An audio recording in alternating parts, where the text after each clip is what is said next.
Hello, my friend. Today I will tell you another long-forgotten legend.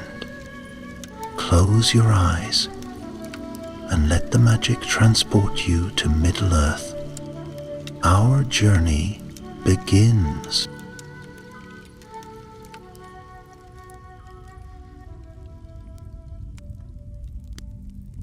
Long ago, before the world was as you know it, the lonely mountain stood proud and unyielding beneath the sky, its peak crowned with snow and its vast halls carved deep within by the hands of the dwarves. Erebor, the great kingdom under the mountain, was a realm of shining gold and glittering gems, its caverns alive with the clinking of hammers and the ringing of forges. For many years the dwarves dwelt in peace, their halls filled with song and laughter, their coffers heavy with treasure. But peace is a fragile thing in the world of Middle-earth. From the dark corners of the earth came Smaug, the great fire drake, a dragon of terrible might and greed. With smoke and flame he descended upon Erebor, shattering its gates and scattering its people like dust before the wind. The dwarves fled, their kingdom lost beneath the dragon's terrible shadow. Years passed. The mountain fell silent, the fires of the forges cold. Yet among the scattered clans, one band of exiles held fast to a single burning hope: to reclaim their home and their honor. This company was led by Thrain, a dwarf both fierce and cunning, whose beard was streaked with gray but whose eyes still gleamed with the fire of his fathers. Thrain had not forgotten the days when Erebor's halls sang with life. More than that, he had not forgiven the dragon for the ruin he had wrought.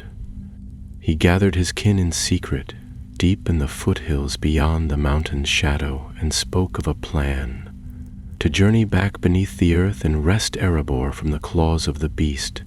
But the dragon was long gone, whispered the bards, slain by the brave bard of Laketown many years before. Yet Thrain knew that even though Smaug was no more, the mountain was not free. Strange whispers came from below, and those who dared near the ancient gates spoke of shadows that moved on their own, and eyes that gleamed in the dark. The king's halls were not only guarded by stone and steel, but by darker forces. Ancient cultists, worshippers of evil long forgotten, who had claimed the mountain's deeper places as their own. These cultists sought the mountain's treasures for themselves, and they had no love for the dwarves who dared return.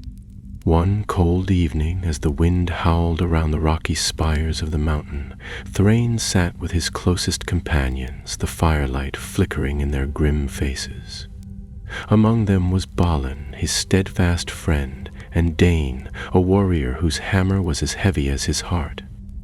Together they pored over maps and ancient tales, seeking a path into the mountain that would avoid the cultists' watchful eyes. Yet the mountain was not the only danger. Word came that men from nearby settlements, greedy and restless, had heard rumors of gold beneath the mountain and were plotting to seize it for themselves. Thrain's quest was no longer just to reclaim a home. It was to save the very soul of Erebor from falling into darkness once more. Before they set out, a strange visitor appeared at their camp, an elf named Erendor, slender and pale, with eyes like deep forest pools. His people were distant from the dwarves, yet he claimed knowledge of the mountain's secrets, of tunnels hidden beneath roots of stone and passages long forgotten.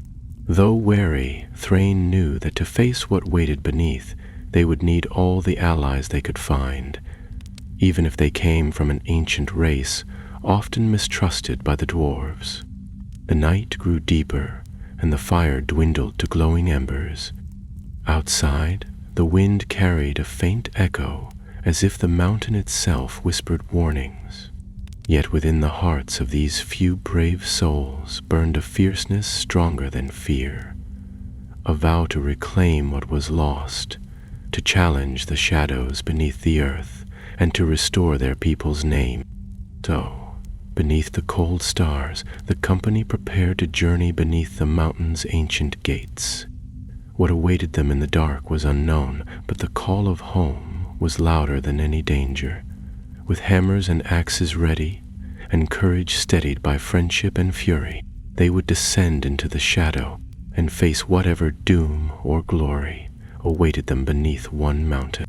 By the second morning, the snows upon the mountain had lessened, and pale shafts of sunlight touched the high peaks like golden fingers reaching down from the heavens. The company had packed their gear tightly, food and tools wrapped in oilskins, and their weapons hidden beneath fur-lined cloaks. It was not an army Thrain led, but a small and hardened band, no more than 8 in number, all of them exiles or kin of Erebor, each with their own tale of loss and longing. They moved cautiously through the foothills, keeping to old hunting paths and goat tracks that wound between ridges and broken slopes. Their goal was not the great front gate of Erebor, which had been shattered by smog and now stood exposed and too dangerous to approach. Instead, they sought the Door of Ravens, a hidden entrance known only to the eldest of the dwarves, carved into a shadowed cliff face far to the east, sealed long before the coming of the dragon. According to Balin, who had pored over the ancient records of his house, the passage behind the Door of Ravens led deep into the old mining levels, bypassing the grand halls and coming close to the vaults beneath the mountain's roots. For 3 days they journeyed along the mountain's edge, enduring bitter winds and loose, treacherous stone. At night they lit no fires, not wishing to draw attention, and spoke in hushed voices. Ariandor the elf walked often apart from them, silent and watchful. Though many dwarves distrusted elves by nature, none could deny the keen senses he brought to their party. Once, as they passed a narrow ravine, Ariandor halted them with a single raised hand. They waited, holding their breath, while a strange flickering glow passed over the rocks above. No voice was heard, nor footfall, but when the light vanished, Arandor warned that they were not the only ones moving through the mountains. "Something else stirs beneath the stone," he murmured, "and it does not walk in sunlight." On the 4th evening, they found the Door of Ravens.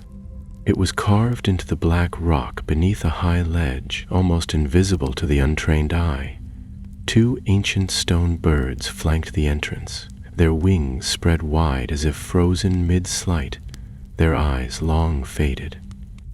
The doorway itself was a seam barely wide enough for a man to notice, but when Thrain pressed his hand against a particular stone, marked faintly with a rune only visible by moonlight, a low grinding sound rose from within, and the door slowly opened, releasing a breath of cold, stale air that had not touched the sky in centuries.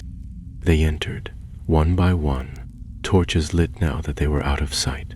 The tunnel sloped steeply downward, rough-hewn and narrow, with walls damp from ages of hidden streams. The air was thick with dust, and every step stirred echoes that seemed to linger too long, as if the mountain were listening. For hours they descended, the path twisting ever deeper, until they came upon the first signs of Erebor's forgotten deeps. Here the stonework changed. The rough tunnel gave way to smoother walls and vaulted ceilings supported by dark stone pillars. Ancient braziers stood cold along the corridors, and scattered tools lay where they had been dropped in haste long ago. No bodies were found, but the silence felt heavy, as though the mountain itself mourned. At night, they made camp in what had once been a smelting hall. The forge lay in ruin, but the walls still bore carvings of Durin's line, their eyes proud and fierce.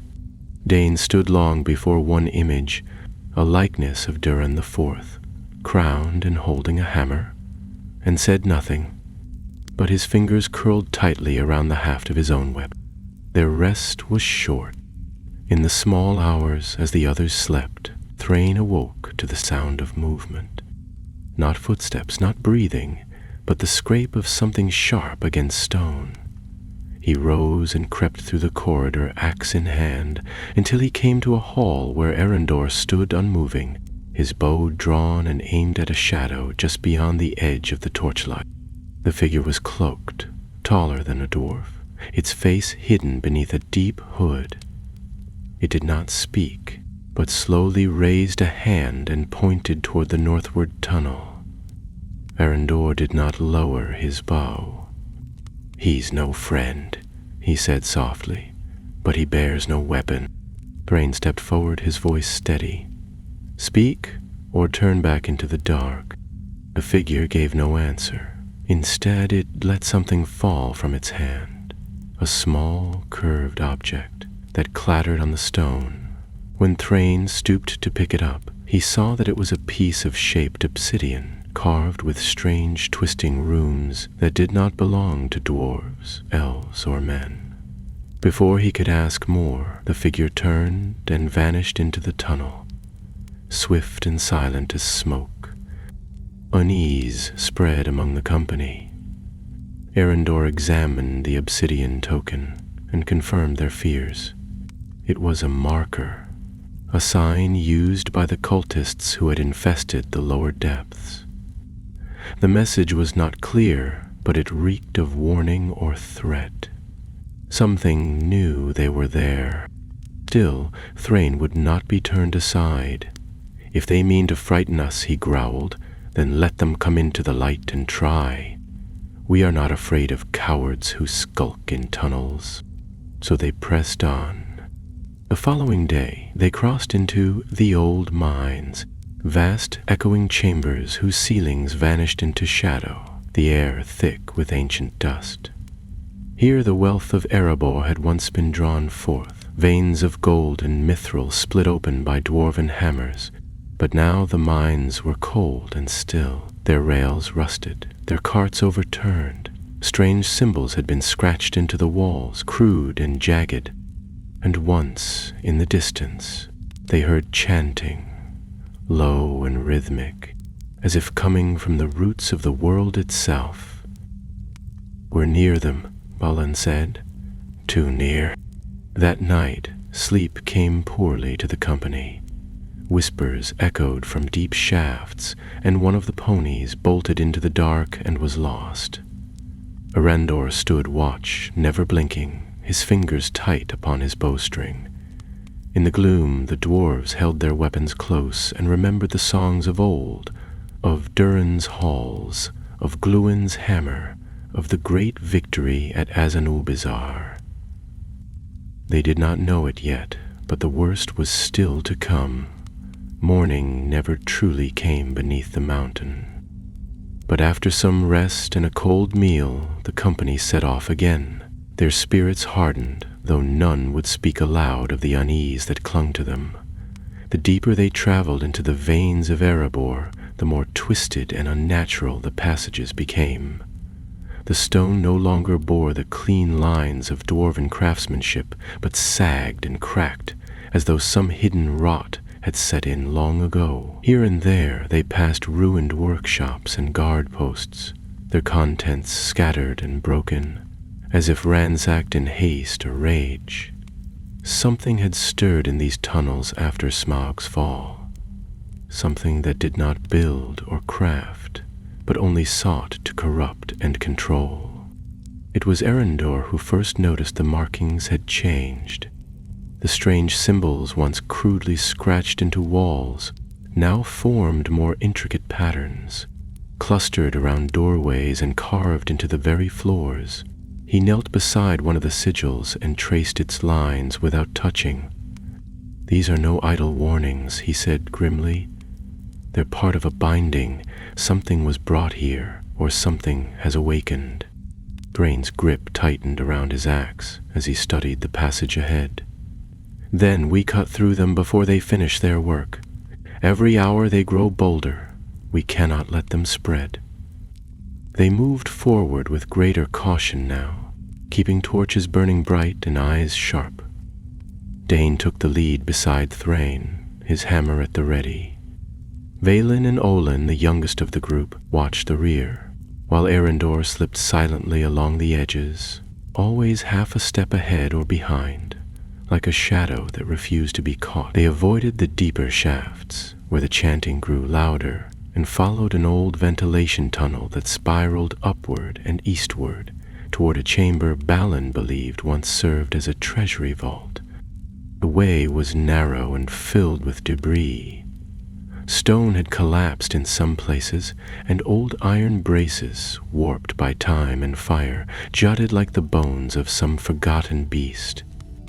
They cleared a path slowly, careful not to make noise, though every so often the mountain groaned around them, a deep, distant rumble that could have been settling stone or something worse. When at last they reached the vault, they found the doors sealed with a heavy bar from the outside, an unusual thing, for the dwarves of old had rarely locked away treasure from themselves. Thrain ran his fingers over the ironwood beam, his brow furrowed. This was sealed in fear, he murmured, not greed. Arendor stepped forward and pressed his palm to the door. He listened a moment, then nodded. No voices beyond, but the air is cold. They pried the bar free and pushed open the doors.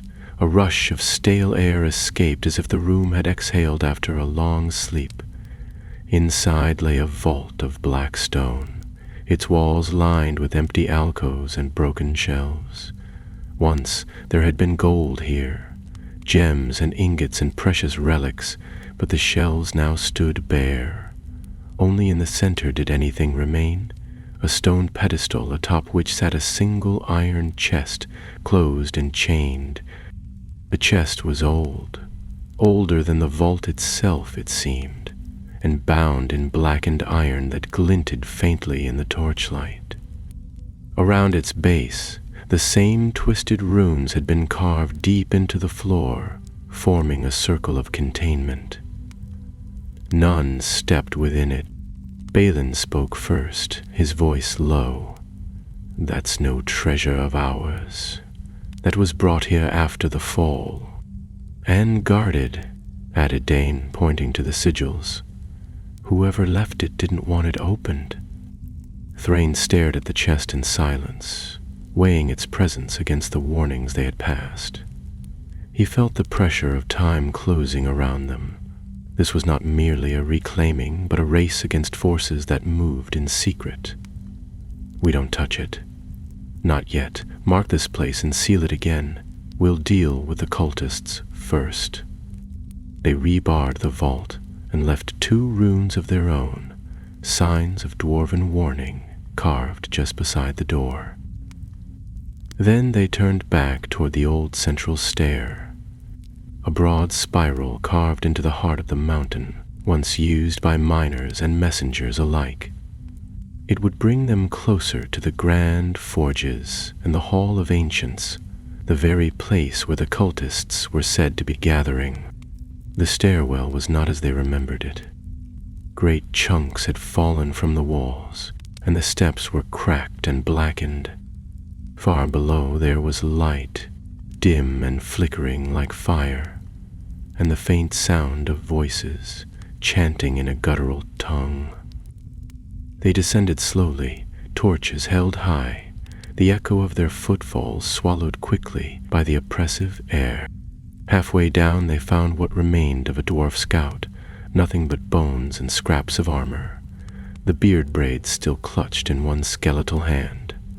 Arendor examined the body and found signs of ritual scarring upon the bones. He was taken by them, he said, his voice cold. But he resisted. They tried to make him one of their own. A silence fell over the company, thick and mournful. Dane spoke a short rite in Khuzdul, and they left a token of stone beside the fallen dwarf before continuing on. At last they reached a wide landing where 3 great halls met.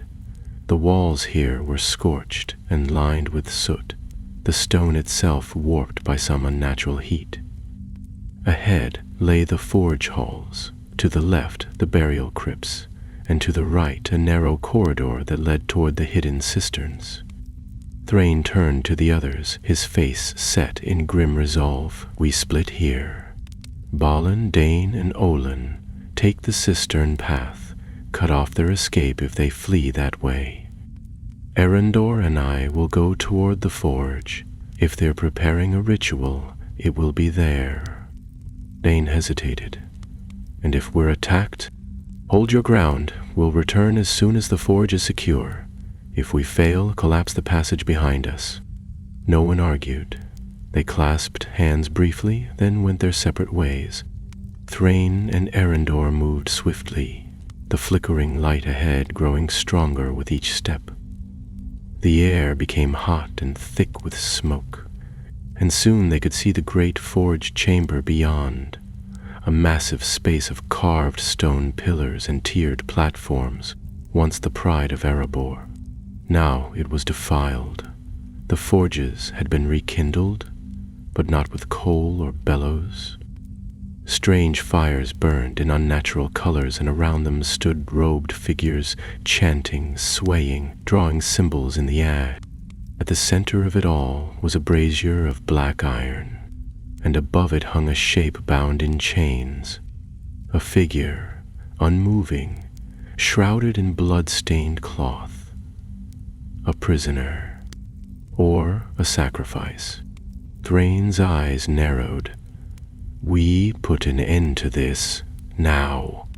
Erendor knocked an arrow, his eyes scanning the figures below. We strike on your word.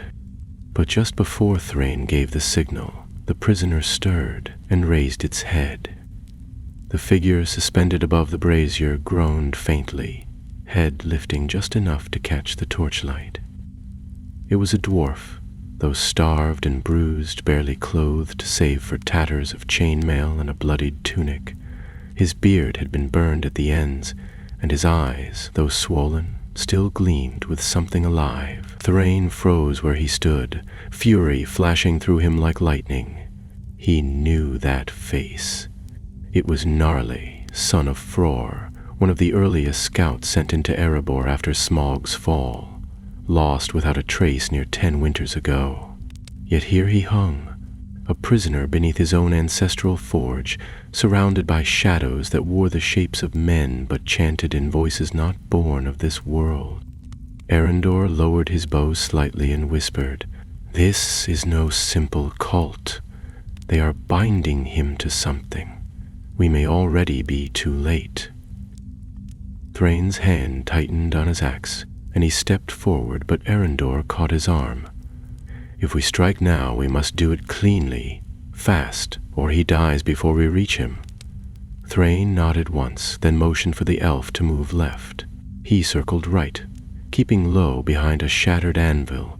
The chamber was vast, with many hiding places among the old smithing tables and slag heaps, though the flames made shadows flicker and dance wildly across the walls.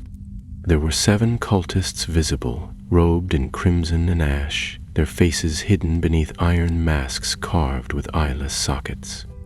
They moved in a slow circle, hands raised in patterns too precise to be madness. They were not improvising. They followed a ritual. The chanting rose as the brazier flared, casting a sickly green light that washed over Gnarly's limp form. The dwarf moaned again, and one of the cultists turned toward him, lifting a wicked-looking dagger etched with symbols that glowed faintly. Erendor moved first. His arrow flew silent and swift, piercing the chest of the dagger-bearer before he could complete his arc. The cultist fell with a clatter of metal and a single choked cry. In the same instant, Thrain roared and charged from cover, his axe rising in a brutal arc that cleaved through the nearest figure's side. The rest turned too slowly. A third fell to Erendor's next arrow before they raised a cry, and then chaos swept the chamber. The remaining cultists split apart, some fleeing toward side doors, others shrieking in tongues that made Thrain's ears ring. One hurled a jar of black oil into the flames, which exploded in a burst of fire and smoke, momentarily blinding them both. Thrain pressed on regardless, leaping across a pit of cinders and cutting down a robed figure who had drawn a blade carved from bone. Behind him, Arendor loosed 2 more arrows before drawing his curved knife and engaging another cultist in a flurry of blows. The smoke began to rise in choking waves. Whatever dark oil they had thrown into the fire was poisoning the air, and Gnarly began to cough and thrash in his chains. Thrain reached him and swung his axe high, cutting the chains at the wrists with a single mighty blow. The dwarf fell into his arms, heavy and half-conscious. "It's over," Thrain muttered. "You're safe now, brother." But Gnarly shook his head weakly and whispered, "Not over. They woke something deeper." Behind them, the forge cracked with a sudden roar, and the flames surged upward into a pillar of sickly green fire. From its heart emerged a shape, not fully formed, but coalescing like smoke into limbs and claws. A pair of eyes opened within it, bright as burning coals, and a voice echoed across the chamber, not spoken, but felt within the skull, vibrating through the bones. "You trespass on sacred fire, you will be unmade." Arendor staggered back, eyes wide. "It's a spirit, a forge wraith, bound in flame, fed by blood." Thrain set Gnarly down behind an anvil and stepped between him and the wraith, his voice low and steady. "Can it be killed?" The elf grimaced. "Not like this, not while it feeds. We must break the brazier, shatter the vessel, and the flame will scatter." The wraith lunged then, a twisting coil of flame and shrieking voices. Thrain ducked and rolled aside as the floor where he stood melted into molten slag. Arendor darted forward, slashing at the chains that held the brazier in place, his blade glowing white, hot from the heat. Thrain took up a broken hammer from the forge floor, too heavy for most, but just right in his hands, and began battering the brazier's base, each strike ringing like a bell. The spirit shrieked, its form unraveling as smoke and fire lashed wildly across the room. Chunks of stone began to fall from the ceiling as the mountain itself trembled. Arendor severed the last chain with a desperate slash, and the brazier toppled forward, spilling burning coals across the forge floor.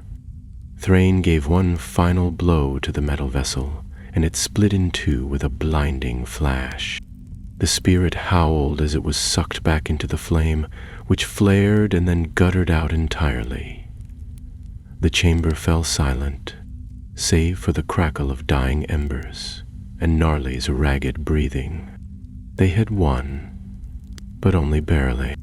Thrain knelt beside the wounded dwarf and looked to Arendor. He spoke of something deeper. Do you think he meant the cult, or something else?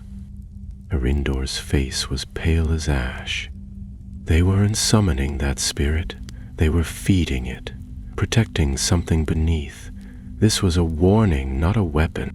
Before they could speak more, the ground shook violently, and a terrible grinding echoed through the walls. Dust rained from above, and one of the side tunnels collapsed in a burst of shattered rock. From within it came a sound, distant, but growing louder, the thunderous roll of many feet. Balin, Dane, and Olin burst into the forge, weapons drawn, their faces marked with soot. "They're coming," Balin panted. "Dozens of them, maybe more, and something not human." Thrain stood slowly, the weight of battle already in his bones. "Then we make our stand here. We hold the forges. If they want to bury Erebor again, they'll pay in blood."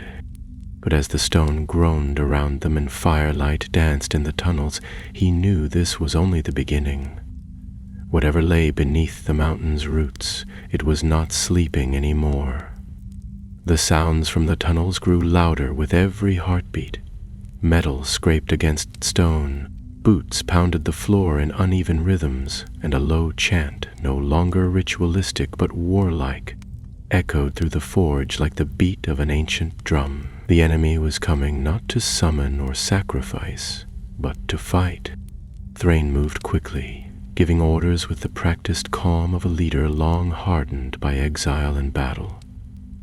Balin, take Olin and reinforce the entry shaft. Collapse it if you must, but keep them from flanking us. Dane, you and I will hold the front arch. Erendor, if you can find a height to shoot from, take it. Gnarly, weak though he was, insisted on a weapon.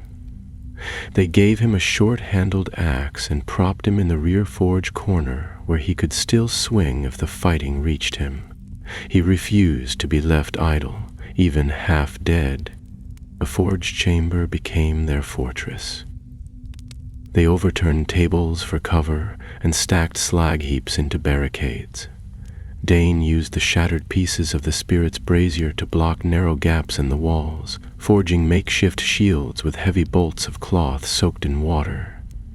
The air still shimmered faintly with the heat of the fight they had just survived, but now it grew tense with the quiet before the next storm. Erendor climbed a side pillar and crouched upon an old stone beam that overlooked the main arch. He readied his quiver in silence. "They come in numbers," he murmured, eyes fixed on the mouth of the tunnel. "Not just cultists. Something else is with them. I smell it."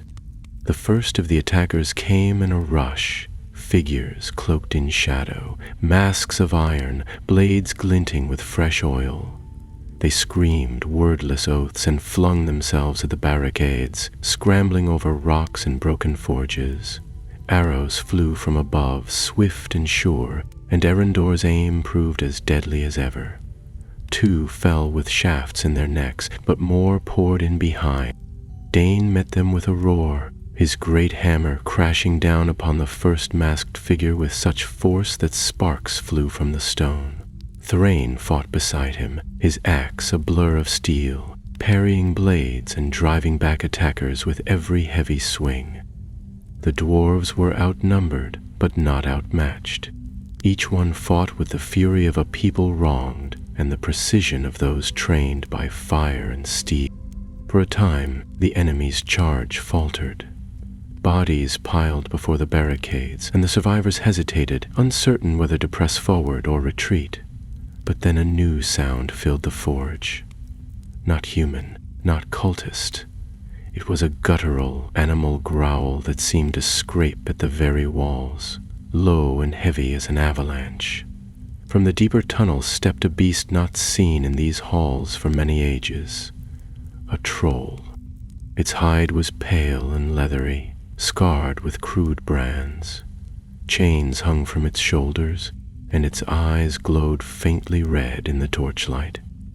The cultists scattered aside as it lumbered forward, dragging a spiked club fashioned from steel beams and stone. Dane stepped toward it without fear.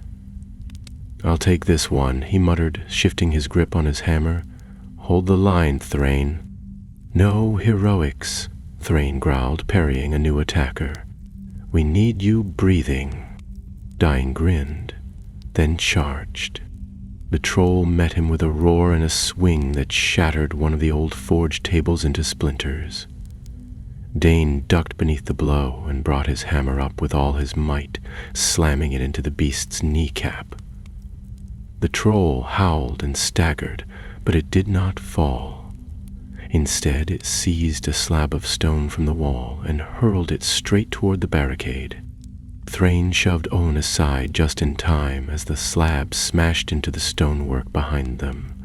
Debris rained down, and for a moment the air filled with choking dust. The cultists surged forward again, taking advantage of the chaos. Gnarly, still weak but defiant, struck one down with his axe as it vaulted the barricade. Balin drove his sword into another and shouted for reinforcements, but none came. They were holding the forge with tooth and nail, but barely. High above, Erendor's quiver was nearly empty. He leapt from the pillar as 2 cultists attempted to climb it and landed beside Thrain. "That troll won't fall to steel alone," he said, panting. "It's enchanted. Bound to something. It won't stop." Thrain wiped sweat from his brow and looked toward the shattered remains of the brazier. "Then we need to unbind it." Arendor nodded grimly and vanished into the smoke again, searching for the runes he had seen etched into the troll's chains. If those were the key, they might have a chance. Meanwhile, Dane was locked in a deadly dance with the beast, ducking its blows and striking at its legs, ribs, and back, but the creature simply refused to fall. Suddenly, Arendor cried out. He had found the sigil, glowing faintly on the iron collar around the troll's neck. He flung himself across the forge floor and plunged his knife into the rune, cutting deep and fast. For a heartbeat, nothing happened. Then the rune flared red and exploded. The troll shrieked and staggered backward, clawing at its own neck. Its skin split where the collar had burned into it, and a terrible light burst from its mouth and eyes. With a final groan, it fell to one knee, and Dane brought his hammer down upon its head with such force that the skull cracked, and the beast slumped to the floor, unmoving. The remaining cultists saw the troll fall and broke, scattering into the smoke-filled tunnels like rats from fire. The dwarves did not pursue them. They were too bloodied, too tired. The forge was quiet once more. They gathered together near the collapsed brazier, breathing hard, wounded but alive. Gnarly had collapsed again, but his chest still rose and fell. Olin had taken a cut to the arm, and Balin's cheek bore a fresh gash, but neither were mortal wounds. Arendor leaned against a pillar, eyes distant. That troll wasn't the end. It was a guardian, a ward.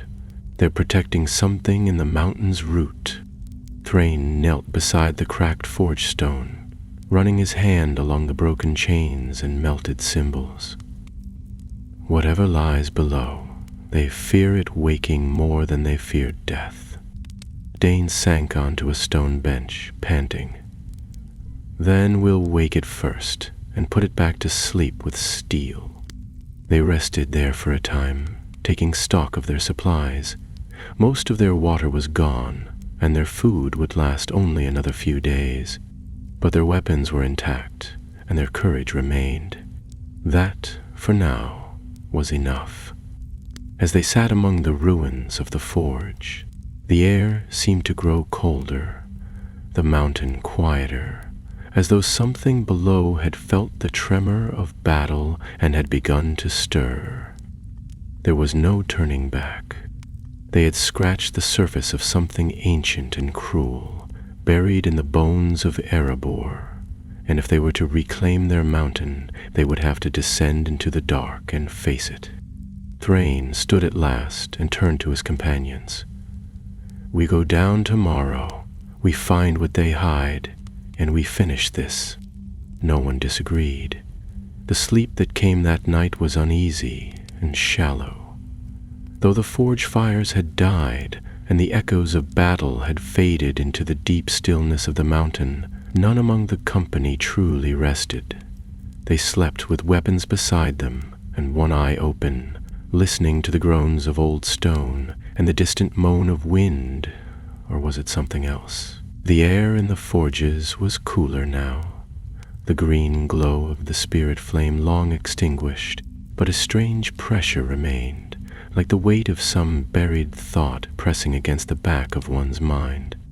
Even Arendor, who had long walked under starlight and through the deepest woods of the world, said little.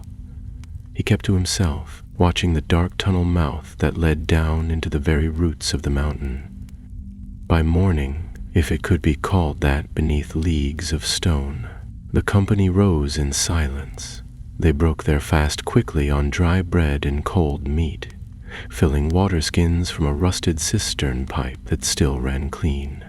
Gnarly, though weak, insisted on walking without aid. "I'll not be carried," he muttered, "not while I still breathe." Dane clasped him on the shoulder and handed him a shorter axe better suited to his strength. No one questioned his place among them. They packed light. There was no need for bedrolls or camp gear now. They would either return triumphant or not at all. Thrain led them out of the forge chamber, past the scorched stones and the bodies already beginning to decay, and into the blackened corridor that sloped downward like the throat of some sleeping beast. Erendor walked ahead, the only one able to move silently even in heavy boots. He carried no torch, his eyes accustomed to the gloom. The rest followed closely. Torches lit, casting tall shadows against the walls carved long ago by dwarven hands. The descent took them deep beneath the levels even Balin remembered from his youth. These tunnels were older than the great halls, older even than the first throne room of Durin. They passed forgotten mines sealed by rockfall, winding side tunnels that led off into silence, and stone doors that refused to open, their hinges rusted shut. All around, the walls bore carvings worn smooth by time, images of kings with names none of them knew, of battles long past, and of creatures not found in any tale. One relief showed a circle of dwarves standing around a deep pit, casting hammers into the darkness. Another showed a three-aimed beast bound in chains, with lines of runes scratched into its skin like brands. This place was meant to be forgotten, Balin whispered, running his fingers across the ancient wall. Not just abandoned, buried. They pushed onward. After several hours, the path widened into a vast gallery, high-ceilinged and echoing, its floor tiled with black stone. Here the air grew colder still, and a strange mist clung to the walls like cobwebs. In the center stood a dais of obsidian, atop which rested a great stone door set into the floor. Around it were carved more of the twisting runes seen earlier, symbols used by the cultists, but far older, more deliberate. Erendor crouched by the edge and studied them carefully. "It's a seal," he said after a moment. "Not to keep something out, but to keep something in." Thrain frowned and stepped forward. "They've been guarding this place, feeding it. What lies beneath is what they serve." Balin shook his head. "Then they're fools. Nothing bound in such chains is meant for service. Only fear." The company circled the dais. There was no visible handle or keyhole, only the markings and a small indentation in the center of the stone, shaped like a circle with a spiral cut through it. Thrain produced the carved obsidian token the hooded figure had dropped days earlier. It matched perfectly. Without hesitation, he pressed it into the slot. The runes flared blue, then faded to black. A grinding noise rumbled through the floor, and the great door began to slide open, stone sliding upon stone, revealing a narrow shaft with ancient stairs carved into the walls. The air that rose from below was bitterly cold, filled with the scent of dust, ash, and something older, an iron tang that clung to the back of the throat. One by one they descended into the darkness, torches held high, the light barely penetrating the black. The steps spiraled tightly, the walls growing slick and the air growing thick. At last the stair opened into a chamber unlike any they had seen. It was not of dwarven craft. The walls were smooth and rounded, the floor a seamless slab of some strange dark stone, polished and glimmering faintly. The ceiling arched high above like a dome, and in its center was a vast pit, round and black, its depth impossible to gauge. Around the pit were 6 stone pillars, each carved with twisting figures in agony, their faces contorted in eternal screams. And at the far side stood a great stone throne, cracked down the center, with a shape seated upon it. At first they thought it a corpse, shriveled, unmoving, clothed in scraps of ancient mail and robes. But as they approached, its head lifted slowly, revealing eyes that glowed with a dull red light. Its face was gaunt, but not skeletal. Its skin, though gray and dry, still clung to the bone. It spoke. Long has it been since the children of stone came so deep. The voice was not loud, but it filled the chamber, resonating in the walls, the floor, even their hearts. Thrain stepped forward, axe ready, though his arms felt strangely heavy. "What are you?" he demanded. The figure did not move. "I am the bound one, the sleeper of ash. Long before Erebor rose above, I ruled below. Your kind found me, feared me, sealed me." Rindor drew an arrow, but the figure only raised one withered hand. "Strike if you will. My prison is not one of chains alone. I wake slowly, and I do not forget." Balin stepped to Thrain's side, eyes wide. "This thing, it's no cult leader. It's what they were worshipping. Feeding, waiting to loose." The bound one gave a dry, rattling chuckle. "They came of their own will. I asked nothing. I promised truth, power, and revenge." Thrain's voice was cold. "Then you'll get none from us. You stay buried." The chamber shuddered. The pit began to glow faintly, as if fire stirred beneath. The bound one leaned forward. "Too late. The seal is broken. You brought the key." Arendor loosed the arrow. It struck the figure in the chest and snapped in two, the broken shaft falling harmlessly to the floor. The figure rose from the throne.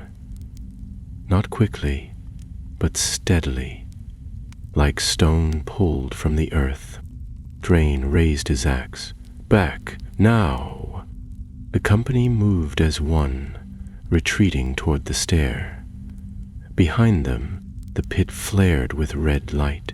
Shadows crawled across the walls like living things, and the bound one's voice echoed again, filled with growing strength. "You cannot stop the root. You cannot halt the mountain's heart.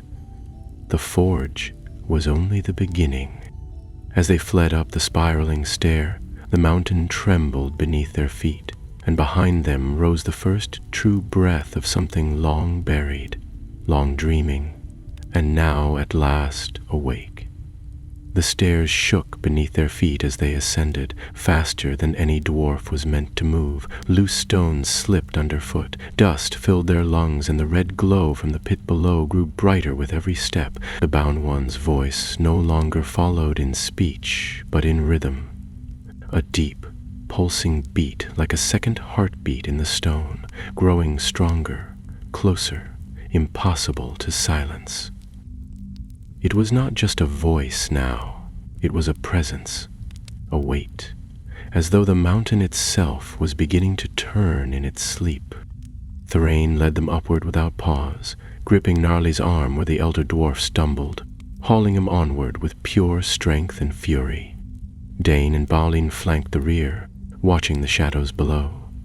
Arendor moved quickly, but his usual grace was gone. His eyes narrowed and his steps driven by instinct more than thought.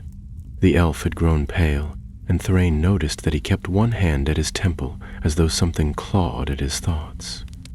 They reached the chamber with the obsidian dais and the seal, just as a new tremor split the ground. A crack yawned open across the black tiles, wide enough to swallow a grown man, and from it poured a cold mist that stank of earth and fire. The door behind them had begun to close, stone grinding slowly but surely into place, and they barely passed through before it sealed shut with a final echoing thud. For a moment they stood in silence, hearts pounding, surrounded by thick blackness, pierced only by torchlight. Then Gnarly sagged to his knees, coughing. Thrain helped him sit, glancing at the others. "No time to rest. The thing down there is waking. It knows we're here, and it's not bound anymore." Olin stared at the sealed door. his knuckles white around the handle of his axe. "What is it? Some ancient king? A wraith?" "No," said Balin quietly, crouching beside one of the cracked carvings. "It's older than kings, older than the halls. They carved these images as warnings. They weren't afraid of the dragon. They were afraid of whatever that thing is." Arendor, still breathing hard, turned toward the others. "It's not just strength we face. It has a will, Thrain. A mind that presses like ice. I've never felt anything like it." He hesitated, then added, "If we don't stop it now, it won't stay under this mountain. It will spread." Thrain nodded grimly. "Then we collapse the tunnels, bring down the ceiling, bury it again. We brought the key, aye, but we can seal the door shut behind us." Balin looked up sharply. "That won't be enough. If it's loose already, sealing a door won't matter. It's been feeding, remember? It has strength. We need to strike at the source, cut it down, destroy its power. There must be a heart," Arendor said slowly, rubbing his fingers together. "A core it draws from. These ancient spirits, the ones bound in stone, they're tied to place. If we destroy the place, the spirit unravels." Olin frowned. "You mean the pit?" Arendor nodded. "The pit. Whatever was buried there. Whatever the cultists were feeding with fire and blood. It's the center of its power." A long silence followed. Thrain looked at each of them in turn. His eyes met Dane's, and no words needed to pass. They all knew what he was thinking. Go back down. Face the creature again. Cut the heart from its chest and bury it for good. Gnarly shifted where he sat. "I can stay," he said hoarsely. "Seal the stairs when you go. Make sure it can't follow." Brain shook his head. "You'll do no such thing. You've come this far. We end it together." He turned to Balin. "Do we have anything left to bring the pit down? Oil, powder?" Balin nodded. "A little black fire. Not much, but enough to collapse the shaft if placed right. Then we set it, and we strike while we can still choose the ground." They moved quickly. The company descended once more through the opened seal, weapons drawn and torches burning bright. This time the stairs were different. The air was heavier. The stone walls seemed to pulse faintly, and every sound echoed longer than it should. When they reached the vast chamber with the pit, they found it changed. The bound one no longer sat on the throne. He stood near the edge of the pit, arms raised, and around him writhed tendrils of black flame and shadow that coiled up from the chasm like smoke from a deep forge. The 6 stone pillars had cracked and bled light, and the ground around them was torn with sigils burning red-hot into the floor. It was not a place for living things now. It belonged to him, but he had not yet left it. Thrain gave no warning. He leapt forward with a shout, his axe catching one of the shadowy tendrils and cutting it clean through. The creature turned, its face hollowed by flame, its eyes now nothing but dark pits of fire. It raised one hand, and the very air screamed as a blast of force threw Dane backward against the wall. Balin shouted and lit the black fire flask, hurling it toward the pit. It struck the edge and exploded in a burst of blinding green and white, rocking the entire chamber. The bound one staggered, shadows curling away like smoke.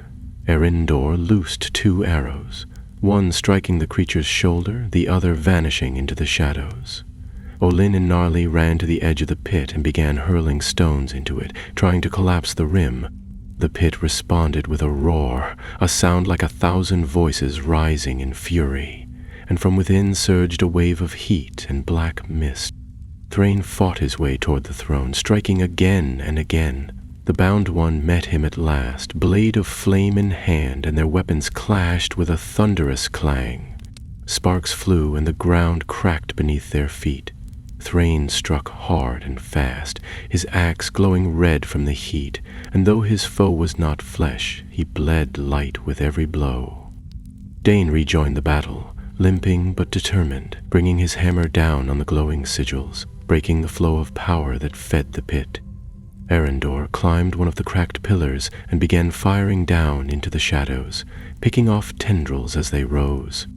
Then, with a final cry, Balin hurled the last charge of Blackfire into the heart of the chasm.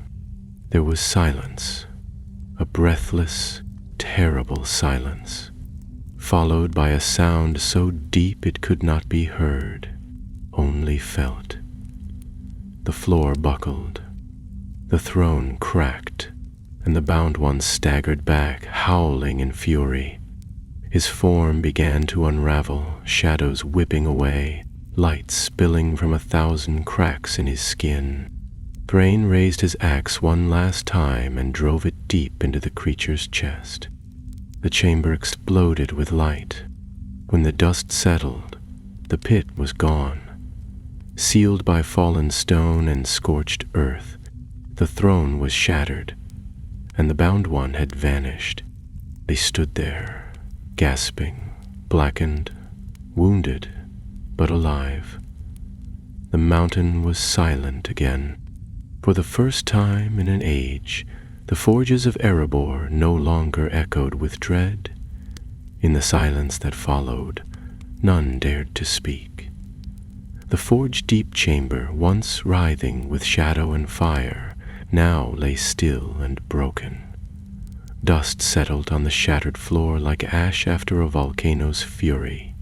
The pit had collapsed entirely, its walls caved in, and the once glowing sigils now nothing more than faint scars in the stone. The throne was a ruin of cracked obsidian, and the lingering presence of the bound one, so immense only moments before, was gone, like smoke swept away by wind. Yet even in their exhaustion, the company did not celebrate. They stood in quiet awe, axes lowered, eyes scanning the debris, unsure if the silence was peace or merely a breath before a second storm. Thrain was the first to move. His arms ached from battle and his legs felt heavy as lead, but he stepped forward and retrieved his axe from the scorched remains of the chamber floor. The edge glowed faintly, dulled by heat but unbroken. He glanced toward the throne's remains, half expecting to see some final shadow rise from the dust, but nothing stirred. The evil was gone, or buried so deep it would not surface again in this age. He turned toward the others. "Is anyone hurt?" Dane wiped blood from his temple, then nodded. "Bruised, winded, nothing worse." His voice, though gruff, held a note of pride beneath its weariness. "I've never struck a blow harder than that last one." Balin limped forward, favoring his left leg. "The Blackfire did most of the work. If we hadn't brought it, well, we'd be part of the floor now." He stopped beside the broken throne and knelt to examine the remaining fragments. "This place, it's older than anything I've seen, even in the deepest archives. Whatever was bound here, it was sealed before Durin ever laid eyes on this mountain." "Older than dwarves," Arendor said quietly. He stood near the fallen pillar, his bow still in hand, his face pale. "And it nearly escaped." Thrain exhaled slowly. "But it didn't. Not today." He looked around the broken chamber and gestured toward the path they had taken down. "Come, we've done what we came to do. Now we see if the mountain will let us leave." They retraced their steps, slower this time, their bodies aching with every movement. The path was not as they'd left it. Stone had shifted in the quake, and in some places they had to squeeze through fallen debris or climb over collapsed steps. But the sealed chamber remained intact, and beyond it the way back to the forge was still open, though littered with dust and ash. As they passed the place where the obsidian door had stood, Norrelli paused. He touched the cracked stone gently, running his hand along the ancient runes now darkened and lifeless. "It's over then," he muttered, his voice hoarse but steady. Verindor stepped beside him. "For now, the wound is closed, but the scar remains. This place will never be safe." "No," Thrain agreed, "but it's ours again." They returned to the forge hall, now cold and blackened by battle. The bodies of the fallen cultists lay where they had dropped, their masks broken, their robes scorched. The troll's body had begun to wither, its flesh shrinking and drying as if life had been drawn from it like water from stone. Balian kicked aside a broken blade and shook his head. "We'll need to burn what's left, salt the stones too, and collapse these tunnels. No one else should find the way down."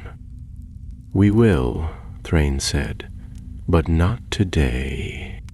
They gathered what supplies remained: 2 unbroken water flasks, a few dried rations, and a coil of rope, and climbed to the upper levels.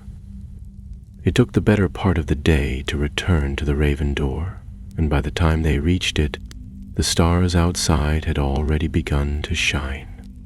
The wind that greeted them was sharp, cutting through their soot-stained cloaks, but it carried the scent of snow and pine. Real air, clean and alive.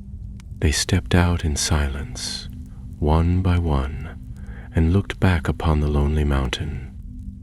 Its great face loomed behind them, still vast, still unshaken, as though all they had done within had changed nothing at all. Yet to them everything was different. They had gone into its heart and returned, not just with their lives, but with knowledge of what lay beneath. They made camp not far from the hidden door. There was no singing, no feasting, but the fire burned bright, and for the first time in days they could rest without fear. Dane sat close to the flames, carving new runes into the haft of his hammer. Olin and Narleen shared a quiet watch, their words few but warm. Balin penned notes by firelight, scribbling fast into a soot-stained journal he had kept tucked beneath his belt. Verindor remained at the edge of the camp, facing the mountain, his sharp eyes scanning the ridge line as though searching for one last sign of darkness. He did not speak unless spoken to, and even then his answers were short. Thrain stood beside him for a time, watching the stars wheel above them. "You're not staying, are you?" he asked at last. Verindor shook his head. "My part is done. I walk alone." Thrain nodded. "I owe you more than thanks." The elf's eyes met his. "Then keep what you've claimed, and guard it well. The dark doesn't vanish, it only waits." With that, he turned and walked into the night, vanishing into the trees like a shadow melting into the hills. Thrain watched him go until the forest swallowed him. Then he returned to the fire and sat in silence. No one asked what came next. Not yet. The battle was done, and that was enough for now. But in the days that followed, word spread. A band of dwarves had returned to Erebor, not as treasure seekers or wandering kin, but as warriors, as guardians, as those who had braved the deep darkness and won back something more valuable than gold. They had won back honor, legacy, a foothold on their lost kingdom. The cult was broken, its root severed, its fire extinguished. The evil beneath the mountain would not rise again, not in their time.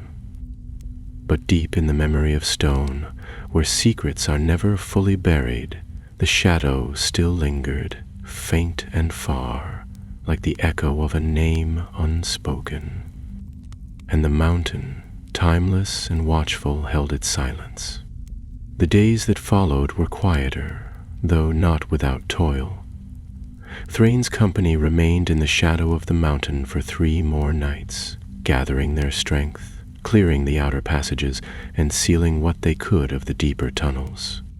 Though they had survived the confrontation in the heart of the mountain, none of them felt wholly at ease. The deeper chambers still echoed with silence that felt unnatural, and more than once a strange draught would carry a smell of soot and stone up from cracks in the floor, as if the mountain hadn't quite finished exhaling.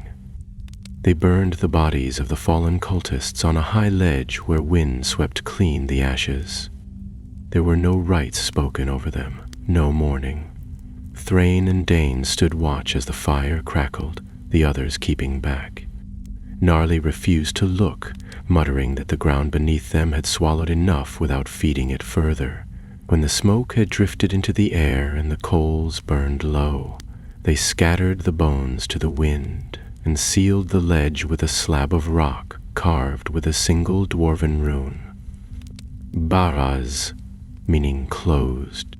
With the work done, they prepared to leave. Supplies were running low, and Balin had been insisting for days that the survivors of Dale and the outlying settlements needed to be warned. What they had faced was not just a hidden cult of fanatics. It was a relic of something far older, and the scars it had left in the stone might call to others in time. The door of the Raven Path was sealed from within, the hinges reinforced with stone and metal, the runes above it marred with salt and hammer blows. It would take more than a wandering fool to find the entrance again. When they descended from the foothills into the plains beyond Ebernor's eastern slope, the summer wind had returned. The grass was tall and dry, rippling in waves across the hills, and clouds moved swiftly in the high sky. It was the first time in weeks that they could see far across the land, without stone above and shadow pressing from all sides. They camped one last night beneath an old pine tree, and there, as the fire burned low and the air grew still, Thrain spoke to the company of what must come next. "We return to the halls of the Iron Hills," he said, his voice steady. "We tell them what we've done, not to boast, but so they know Erebor is no longer silent. They must be ready." "Ready for what?" Olene asked, brow furrowed as he stoked the coals. "For the day someone tries to claim it again," Thrain replied. "The gold still lies deep. The forges can still be lit. There will be those, dwarves, men, even elves, who would see it taken or shared or stripped clean." Dane scowled. "Let them come. This mountain is ours." "Aye," Balin agreed, "but we'll need more than words to hold it." Gnarly, who had been sitting with his back against a tree, eyes half-lidded, opened them then and said, "Let them come, yes, but let them know there are still sons of Durin who do not yield." No more was said that night.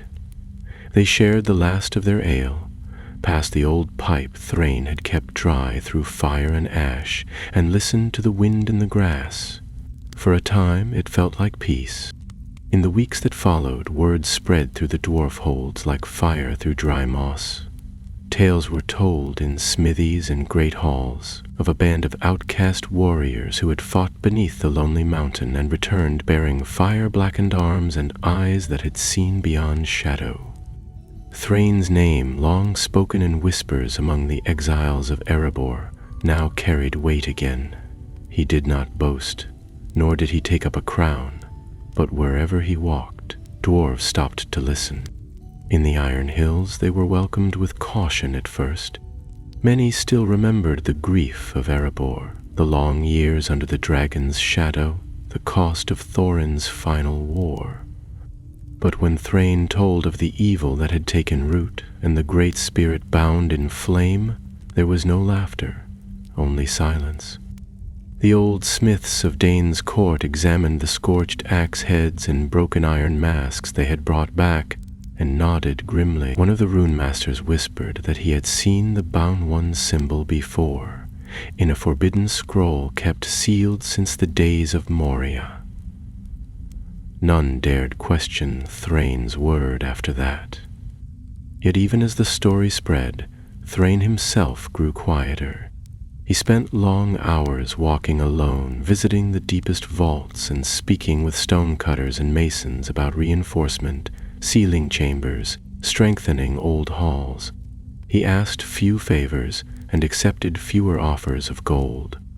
When asked what he intended to do next, he would only say, "Prepare." Dane, ever the warrior, grew restless in the quiet.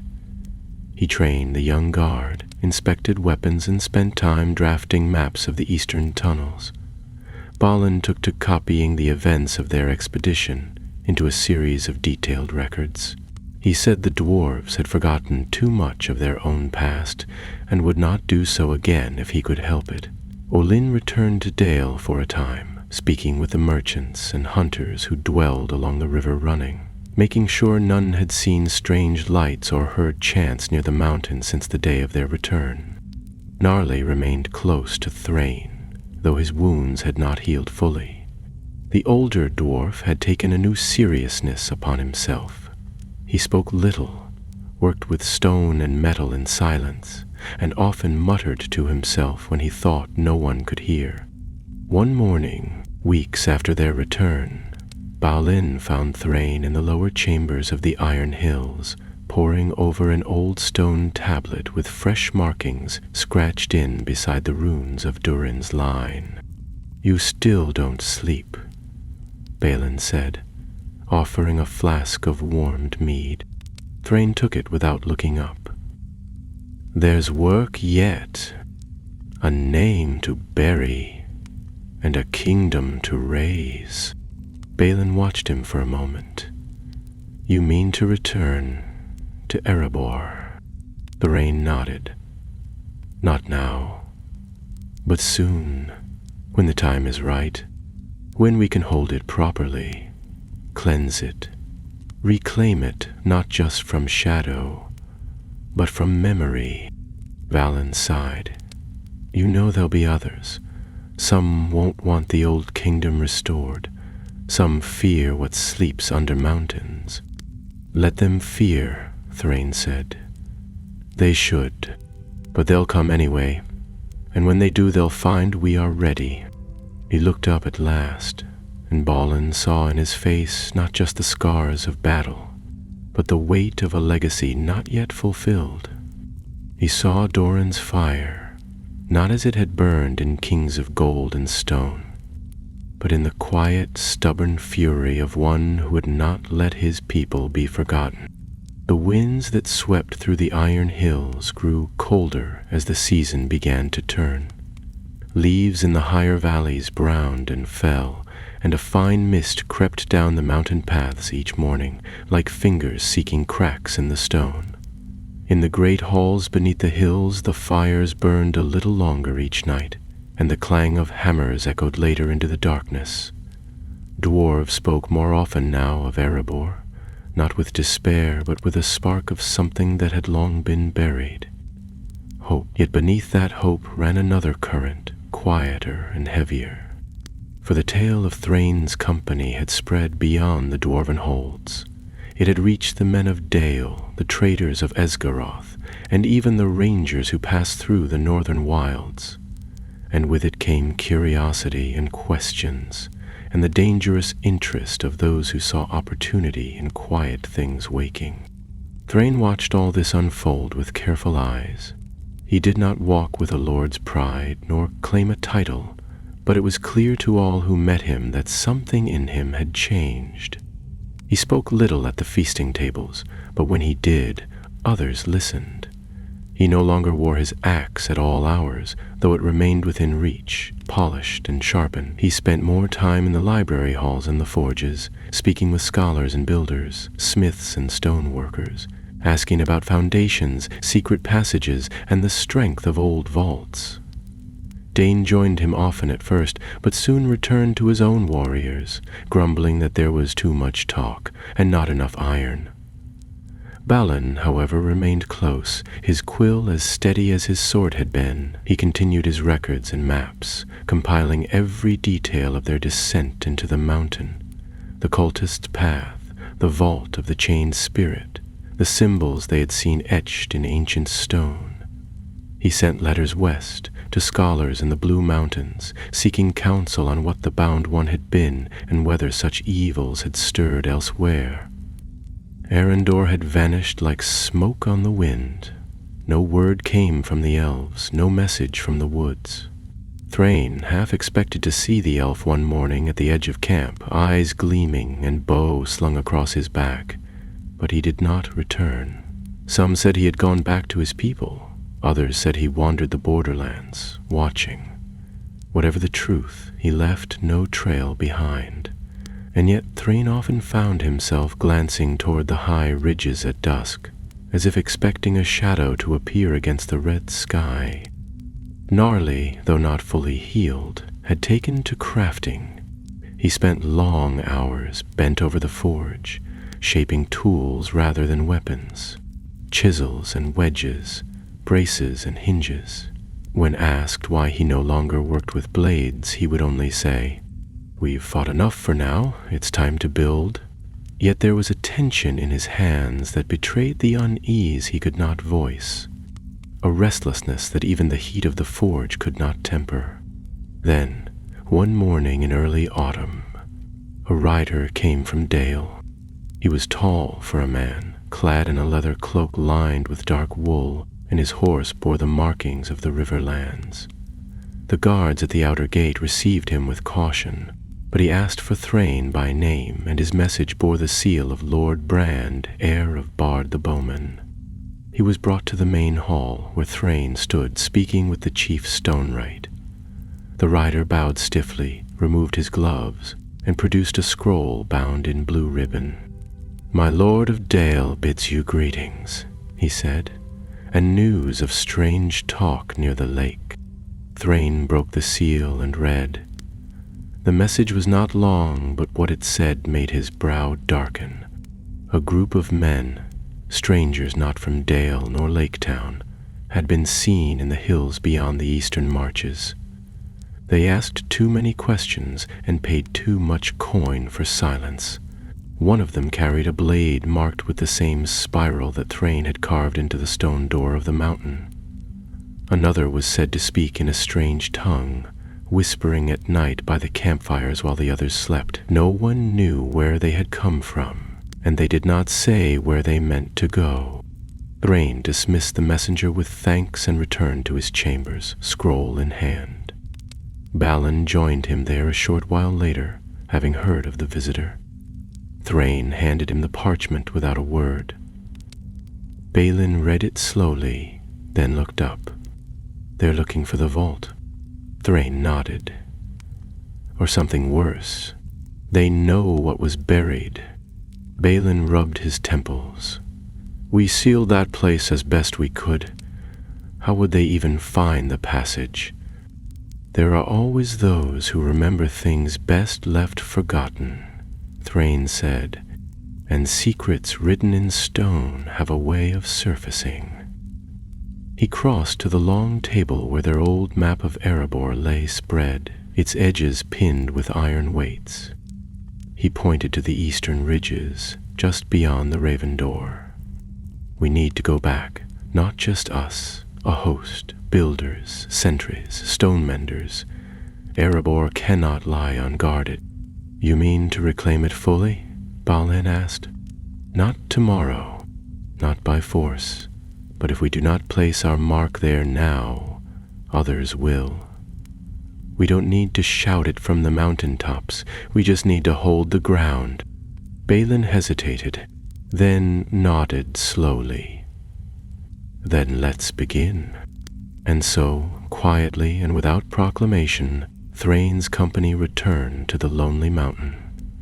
This time they brought not only axes and torches, but carts and timber, chisels and hammers. They did not enter through the great gates, nor approach by the dragon-scarred path, but used the hidden ways they alone remembered. Paths wound around stone and buried beneath ages of rock. The mountain greeted them again with silence, but it no longer felt empty. It felt waiting. They cleared the raven door and reinforced it with a double seal. They shored up the forge chambers and braced the halls where the cult had once walked. The blackened pit remained sealed, and no whisper came from below, yet they did not forget it. They carved warnings into the walls, not just in Khuzdul, but in the tongues of men and elves, and set guardians at the threshold, not statues, but real dwarves, veterans of Thrain's company who took watch without question. Word began to spread once more, though no announcement had been made. In Dale, they said the sons of Durin had returned. In Esgaroth, they said Erebor's forges would soon burn again. In the west, rumors reached even the Blue Mountains, where old smiths looked east with new interest. But to Thrain, this was not yet a kingdom restored. It was only the beginning of a long watch. Autumn deepened across the land, painting the trees of the vale in shades of gold and crimson. The wind that swept down from the north grew sharper, brushing against the lower slopes of the lonely mountain, and tugging at the cloaks of the dwarves, who now moved steadily in and out of its hidden halls. Though there was no official proclamation, no banner raised nor horn sounded, it became clear to those who watched that Erebor was no longer forgotten. Thrain's company had begun their work with silence and stone, but the work itself spoke louder than any word.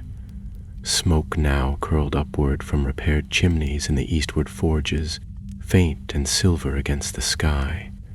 Small campfires dotted the ridges below the mountain, ringed by workers and sentries, and in the ravines where only wind and wolf had roamed for years, paths were being cleared and stones laid with care, each one set with the practiced hands of craftsmen who knew they were building not just walls, but a future. Still, Thrain trusted few beyond his own companions. The mountain had slept under dark watch for too long, and its secrets were not yet finished whispering. The blackened chamber below, where the bound one had been sealed, remained inaccessible, collapsed by force and fire, held by the strength of shattered vaults and iron-locked doors. But Thrain had not forgotten what had stirred there, nor how close it had come to waking fully. He spoke little of it to the new workers brought up from the Iron Hills. Let them believe it had only been cultists, he reasoned, fanatics and shadows easily banished by axe and flame. The full truth was not one to be shared lightly, for truth had weight, and some stones were better left unturned. Balin understood, and so did Dane, though the latter grumbled often about secrecy and the risks of rebuilding with only a handful of axes to protect them. "You build a hall with stone and iron," Dane would say, "but you keep it with steel. We need more fighters, Thrain, not just stonemasons and smiths."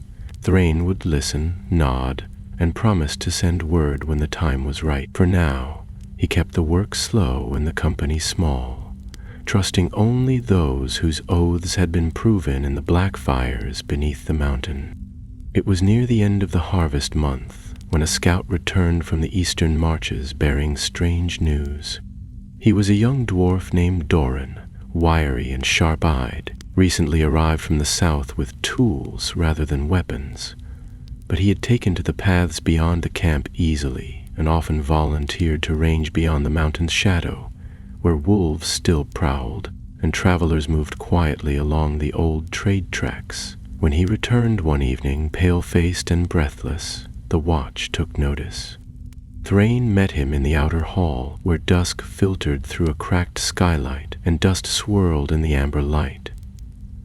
Doran wasted no time. "They've returned," he said, his voice low but steady. "The strangers from Dale's Warning. I saw their camp, near the base of the withered heath." Thrain folded his arms. "How many?" "5. No horses. 1 tall man, 2 short, both cloaked. The other 2? I couldn't see their faces. They stayed near the fire, but they never warmed themselves, just sat, staring." Balin, who had been listening from the wall, stepped forward. "Did they speak?"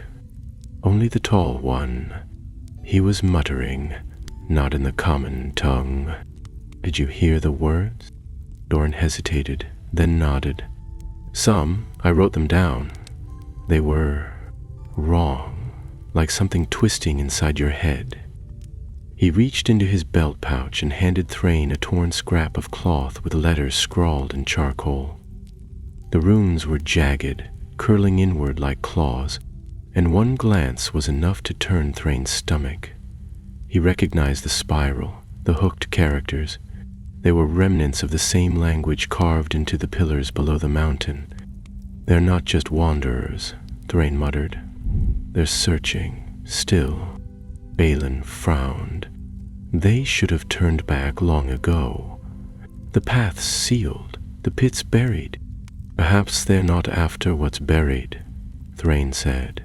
"Perhaps they mean to wake what still sleeps." That night, Thrain called a council of the old company. Dane, Balin, Gnarly, Olin, and laid the matter plain. "The strangers do not belong to the cult we fought, but they follow its remnants. Whether they seek to finish what was started, or simply to unlock power they do not understand, it makes no difference. We cannot allow them near the mountain." Dane offered to ride out with a dozen warriors and drive them off, but Thrain shook his head. "Not yet. If they return with more, we'll be ready. But I'd know what they seek before we move." It was Erendor who brought the answer. 3 nights later, as frost began to touch the high stones and the moon rose pale above the eastern pass, he appeared just as he had vanished, wordless and sudden. The sentries saw him first, walking without torch or guide through the outer gate. His cloak was heavy with travel dust, and his bow was slung loosely across his back, but his eyes were sharp, and the mountain's light gleamed in their depth. Thrain met him in the same hall where they had once made plans by firelight. Erindor stood still, quiet as always, and when he spoke it was with no greeting. "There is a second vault," he said. The others turned sharply. Even Dane looked unsettled. Erindor continued, "Far to the north, beneath the gray mountains. The same symbols, the same seal. They are linked not by stone, but by purpose. What was bound beneath Erebor was not alone." Thrain felt the air tighten, though no wind stirred in the chamber. "Another spirit?" Erindor nodded. "Or another part of the same. I followed the trail. It led through old places, ruins, caves forgotten even by men, and I found them. Not just the 5 you spoke of, more, moving through the hills, not openly, but steadily. They carry pieces, tokens. They seek to gather what was scattered." Balin swore softly. "And if they succeed, they will open the second vault," Arendor said. "And from there, it will not be one mountain at risk. It will be the north." Thrain stood long in thought. Around him the others waited. The hall was lit only by a single brazier, and the shadows on the walls seemed to stretch longer than they should. At last he looked to the table where the old maps lay and set his hand upon the northern reaches. "Then we go north," he said. "We end what we started." The journey north began at first light. There were no banners, no horns, nor ceremony, just a quiet gathering of cloaked figures at the eastern gate. The sky was overcast, the sun hidden behind a curtain of thin gray cloud that stretched far across the horizon. Thrain stood at the front, wrapped in a wolf fur cloak with his axe strapped to his back. Beside him were Balin and Dane, each wearing the weather-stained mail they had worn into the deeps of Erebor. Gnarly and Olin rode mules laden with supplies, and behind them followed 8 others, stone-hardened dwarves who had fought in the Black Pit, loyal not just to Thrain but to the legacy they now carried.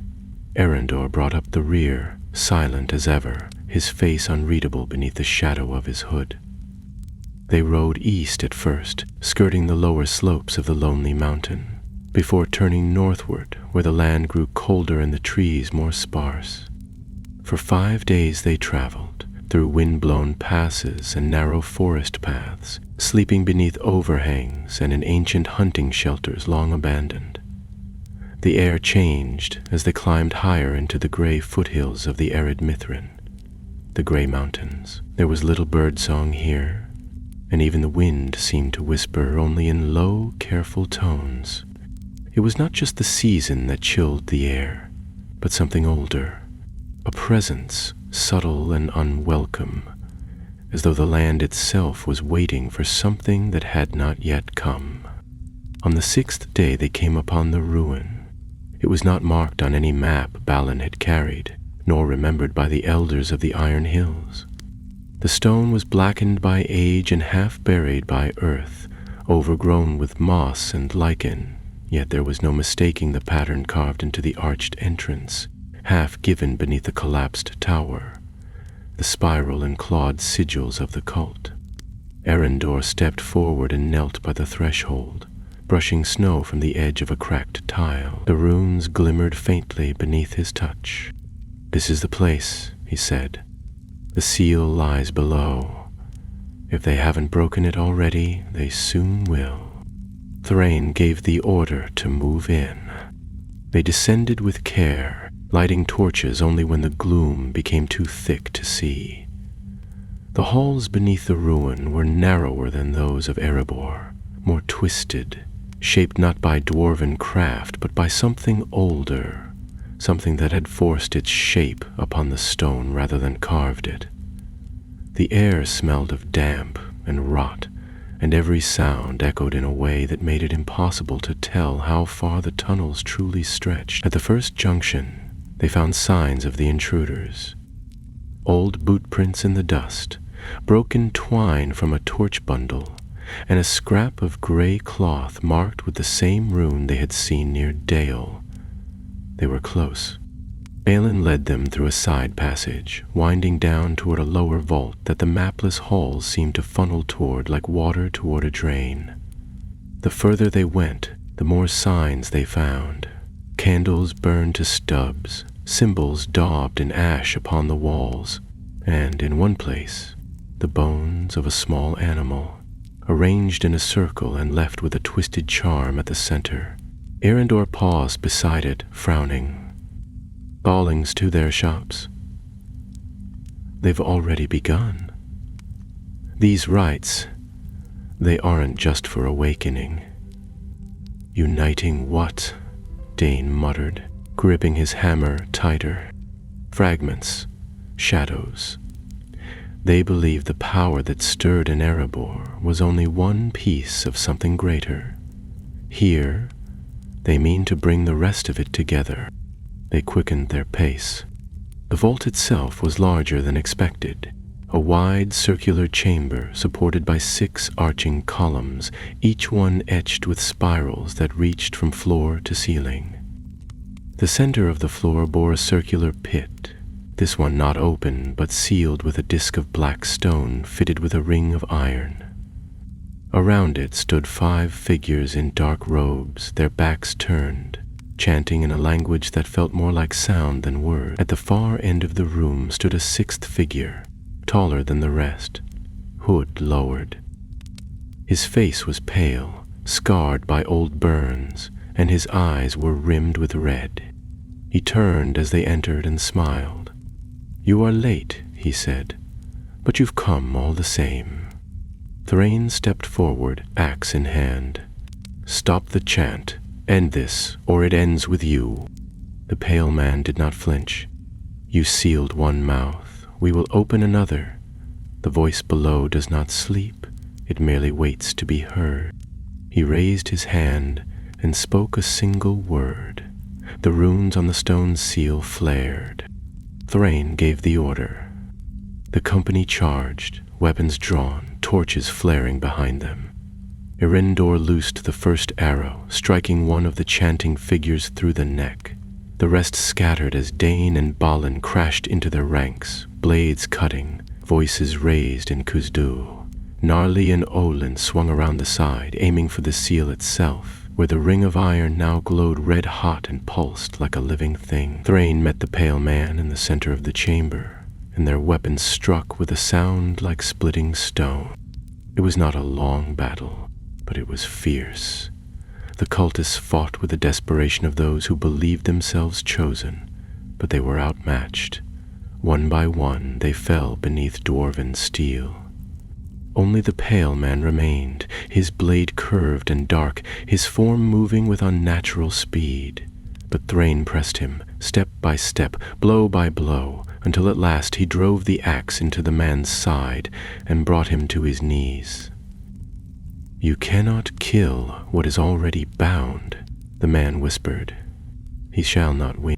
Thrain looked into his eyes. "Then let it stay buried." He brought the axe down. The chamber fell silent. The iron ring had stopped pulsing.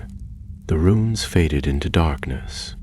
Arendor moved to the seal and placed one hand against it. Whatever stirred beneath, it did not fully rise. "We came in time," Balin exhaled slowly. "Then let us do now what we did not before." They collapsed the chamber. With blackfire and carefully placed charges, they brought down the arches, sealed the tunnels, and buried the vault beneath a weight no hand could lift. The Grey Mountains groaned, but did not crack. The threat had been real, but it had been answered.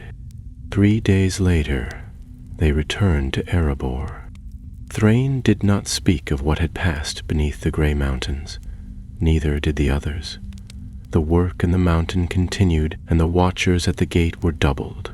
Stones were laid for future halls, for towers and walls, but deep in the mountain, a chamber remained sealed and dark, carved with warnings in 3 tongues, and marked by the axes of those who had fought beneath the earth. Thrain stood once more in the outer hall as winter touched the peaks. Snow dusted the stones, smoke drifted from the forges, and in his heart he knew the mountain had been defended, not just with fire and steel, but with will. Honor had been won, shadow had been answered, and the mountain would endure.